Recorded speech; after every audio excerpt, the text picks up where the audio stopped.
Hey guys, M.V.K here. Back again. How's the pack doing? If you start hearing noise and there's work going on in my place, so don't mind the noise, okay? But I really wanted to talk about this, and I let it sit for a while, and I let it sit for a while, and I was like, okay, I need to talk about this, and I'm sure there's probably members of the pack that wanted to hear me talk about this new deal between Discovery and Warner Media. I think it was 43 million or billion. I want to make sure I get that. 43 billion deal. Discovery closed for Warner Media, and this has been as big as when Disney did it for Marvel. But now that Warner Discovery owns, Warner Media, they really want to put more profit and more shine on probably the most profitable source in Warner Brothers, and that's the DC stuff. Excuse me. And I'm fine with that, but reading from different various sites, different various news mediums, one being one very reliable, two of my most reliable sources I've always go to is the Hollywood Reporter or Variety News. And through the deal, you learn about a few things, and I liked what I read in some of these things, and I thought it was really cool. So the new owner, I'm trying to remember his name. I think his name is Zaslav Victor, I believe. I hope I'm saying his name right. If I am, I apologize for that. But there were a couple of things that I took out of this, and I wanted to really kind of focus on those parts of what Mr. Zaslav was talking about. And one of them is the fact that he wants to find a potential a person similar in the role of what Kevin Feige has done with the MCU. So they want a Kevin Feige like person to oversee all the DC projects like Kevin Feige does. And you cannot, and you know what, and before anybody goes off and says, oh, that's stupid, because no, why would you want that? Make no mistake about it. Kevin Feige, whatever criticism you have about the MCU, blah blah blah, they're too kiddie, blah blah blah, everything like that. Make no mistake about it. That man has lived up to everything he has done for the MCU. He has put that, what a lot of people have said, including Variety News, has said he has, and I remember the quote, taking B-list characters and making them to household names, because at the time he didn't have the X-Men, he didn't have Spider-Man and all that other stuff. But Kevin Feige has done his job. He has kept his word on pretty much everything he has done. Sure, he had a blueprint. He had a blueprint of where he wanted the MCU to go. Wanted to know where Marvel Studios was going to go. And sure, there were some niches where they took a detour, but they still had access to get back on the path of that blueprint. And you know what? It worked. So I don't want to hear anybody say that Kevin Feige has not lived up to his potential. That man deserves every credit, every due diligence that he has on his table, and it boggles my mind just to know just the fact that he had a plan. He stuck with that plan, and look at and you go back into all those phases when they used to announce all the phases for the different phases for the MCU. Majority of them has been come true. The only one that I can get off was when is the Inhuman movie. Remember that? Remember the Inhuman movie was a part of, I think, phase 2. And then Jeff Loeb and them want to be stupid and do that garbage TV series. But the fact is, if they want a Kevin Feige like person to orchestrate the coming of the DC movies and everything like that, I'm all for it. I'm all for it. Why? Why not? Why not have someone similar to that? It worked, didn't it? It's not like it failed. It worked. And in my opinion, they need somebody like that. They need somebody to have a plan in a sense of where these movies should go. Because at one point, DC, they tried to do that. But the problem I had with the DC people from in the beginning was there was too many chefs in the kitchen trying to cook up their own deal. There wasn't a head chef telling everybody else, okay, this is what I want. You can do your own little nuances too, but this is the blueprint right here. Give me that, and there you go. There's too many head chefs like, oh, I want to do this and I want to do that. No, we're gonna do Superman. We're gonna make him dark and everything like that and gritty, blah blah blah. It don't work all the time. Didn't work. So I appreciate that they wanna have somebody like that who has the creative and strategic ability to motivate and move these projects along with style. I like that. That's perfect. I appreciate that. One of the other things that I appreciate what he talked about also is what Discovery and him believe is true. And as soon as I read this, I'm like, yes, please God. And I quote, Discovery believes that several top shelved characters such as Superman have been left to lavish and need to be revitalized. Amen to that. Amen to that. Yes, indeed. I understand. And many of us jokingly say it all the time. They should take the D out of the D and put it to B for BC, because it seems that that's what it's all about. Batman. What about the true flagship character of DC? What about the last son of Krypton? We don't get enough of that. Now, don't get me wrong. You want to see some good Superman, go watch Superman and Lois and Superman, or Superman and Lois on the CW. That is some good storytelling. I love that show. It's probably the best superhero show on CW, period. But we also need Superman on where he also got big. Excuse me. And that is the big screen. When's the last time? Every time they start to push Superman in the cinema, he gets pushed to the back burner by another character, and it sucks. It sucks. It really does suck. I love that they used that. Top shelved characters like Superman. Let's be honest.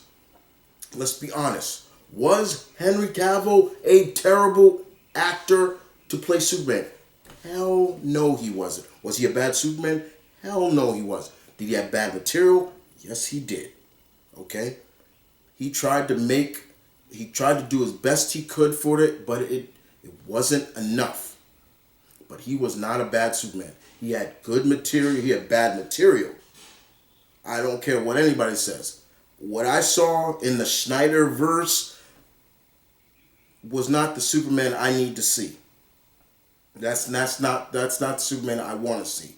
Okay? And it was a little too late when we did get to see him finally somewhat being the Superman from Justice League and stuff like that. And the other thing right there, look, I'm getting tired also of this restore the Snyderverse. You know what? How about move past the Snyderverse? Hashtag that. Hashtag move past the Snyderverse. because it's over. Okay, it's done. They're not doing it. Get it over with. Get it off your thoughts. It's not happening. It's over.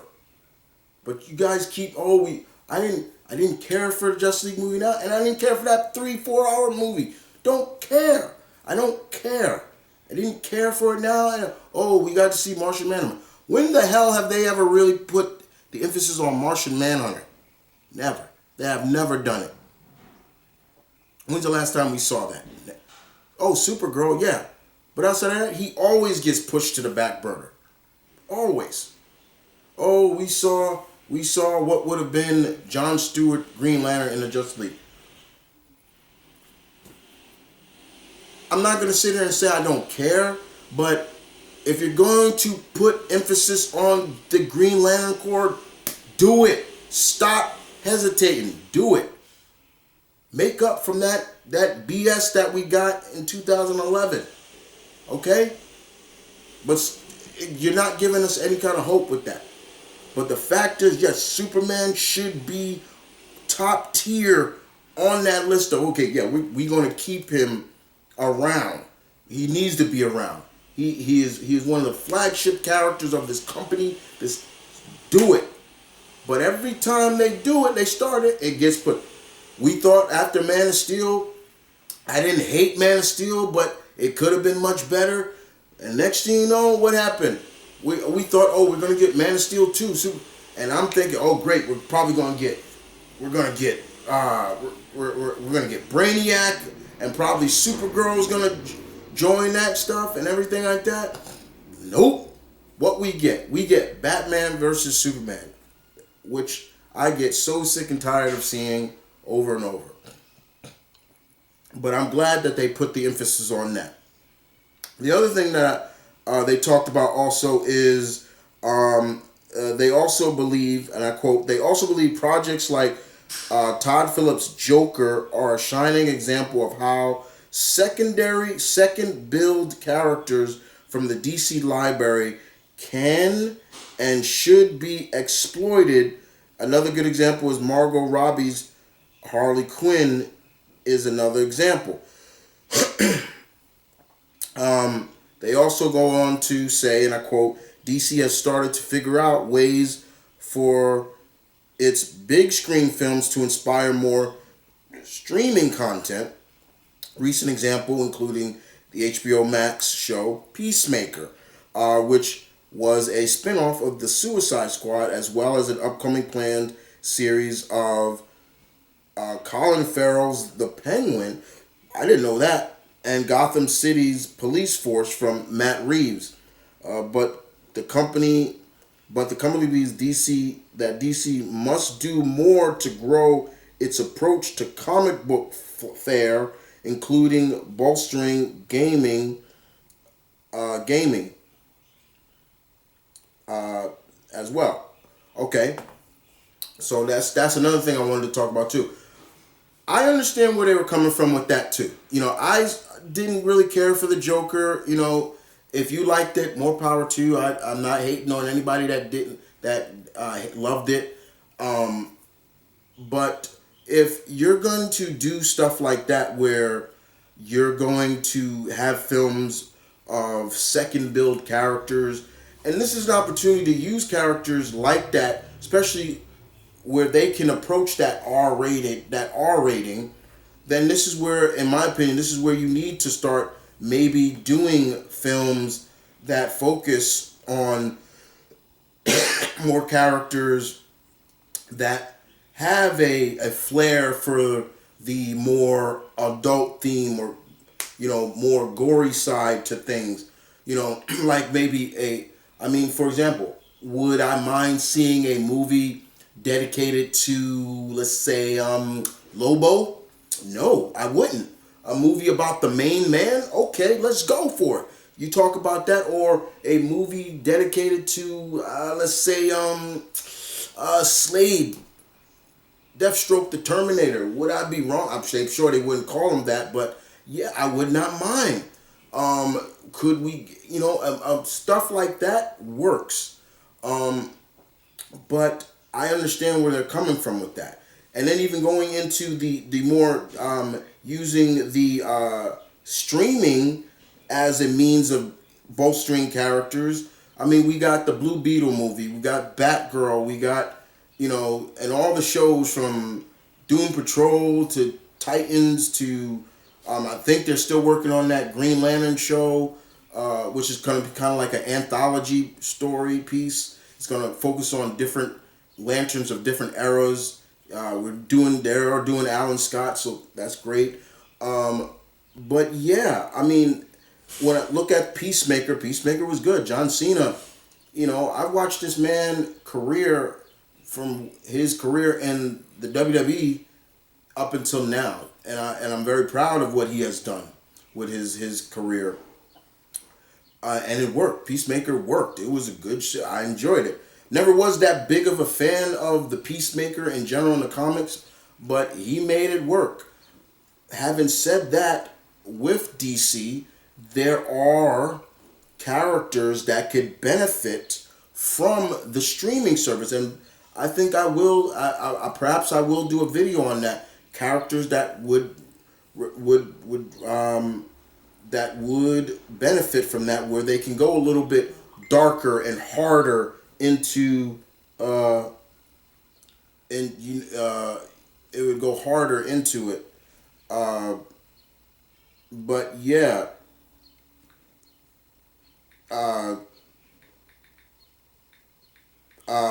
so it could work in general. So I like the ideas of what Mr. Z, I'm just calling him Mr. Z, wants to do. I like that attitude of realizing that, hey, where's more Superman? We need more Superman. We need more of this. We need more of that. Benefiting from the streaming services is perfect. It's not, for example, I get another thing about it, like, you could say, well, it is good because, with the Marvel series on Disney Plus, are they benefiting as well? Yes, but the MCU wasn't failing in a general. These series do help people get more understanding of these characters, and so as Kevin Feige's strategy is, when these characters show up in future films, nobody's gonna be like, oh, who's that? Oh yeah, things like that makes sense. But I also like, and then in terms of what they talked about gaming, yes, we do need, maybe as a gamer myself, I think we do need more DC characters with games. And I'm not just talking fighting games. Would I want another Injustice? Cool. Yeah, I would like one more. Maybe one more. But outside of that, there is the Suicide Squad game. And I'm interested in playing that. I can't believe Samoa Joe is going to be King Shark in that. Cool. But outside of that, we are getting a Wonder Woman game. Okay. But I would love another Superman game and other characters, like, off the top of my head, I'm one of my favorite DC characters is Flash. But could you do a Flash game that wouldn't get repetitive and get like it's just running around and things like that, or an open world Green Arrow game or something like Green Lantern. Just something. They do need to do more with that, and so I do think the deal between Discovery and Warner Media has worked, and it does make me wonder what this means for the CW stuff, like all those shows, from Flash to Superman and Lois to Naomi. I don't know if they have renewed Batwoman or League of Legends of Tomorrow. I don't know if they renewed those shows, but Flash and Superman, Lois and Superman and Lois have got renewed. But I wonder if those are also going to take a step. Personally, to me, if I'm gonna be real with you guys, personally, I think a lot of those shows need to. I think CW needs to stop. And there's no more DC on CW. Put that stuff on HBO Max or something like that. That's where they should go. In my opinion, because the CW the CW format for the superhero shows gets a little repetitive, and you start to figure out too much. As someone who's watched a lot of those shows to start to finish, they get a little repetitive, and it's sad. But outside of that, guys, I do like this deal. I hope it pans out well for DC and everything in Warner Media, because I want them to succeed. Just like if I hate when people say, if well I'm a Marvel, I'm a Marvel fan, so I hope they fail. No, you don't want them to fail. If you're like me, who grew up with both and love both respectively, but yes, you have your favorite. I understand that. My favorite superhero of all time, before everybody else, is a Marvel character, Spider-Man. And why is that? I'll tell you why. Because I see myself in that character. That character means a lot to me. There are some DC characters I do see snippets of myself in, but not as much as Spider-Man. Not as much as Spider-Man. But the fact is, I want to see them succeed. I want them to do well. But they need a good approach. They need a general that is going to help them and keep them focused and give it the best they can do, but also staying true, as they said, fair, tapping into the DC comic fair is true. Staying true to the source works. Don't ever feel that, oh, that's stupid. Don't, because yes, they are adaptations, but you still have to stay true to the source. You look at the Harry Potter movies. Yeah, there were, I believe, some. I never read the Harry Potter books. So for anybody who has, leave in the comment section below. Did the movie stay somewhat true to the source? Now, in terms of books that I have read, the Jason Bourne movies, did they stay true to the source? To a degree. There were some things that they left out of the book series, not in the movies, but still, they stayed somewhat true to the source, and you got to keep that in mind. I don't care what anybody says with these comic books. Oh, they're comic books. No, they're still the source material. Stay true to it in the beginning, and then you can start branching off a little bit. It works. Just saying. That's just my take on it, guys. So I hope you guys enjoyed my take on it. Those were my thoughts on the deal. I appreciate the deal. I hope it works out. I hope it pans out and succeeds, because at the end of the day, it's a win for who? Not just Warner Brothers and DC. It's a win for us. It's a win for us geeks. We are going to benefit from it. Just remember that. And with that being said, guys, this is Mount Vernon Kid saying peace, one love. Stay tuned. Keep it real. I'll catch you guys next time.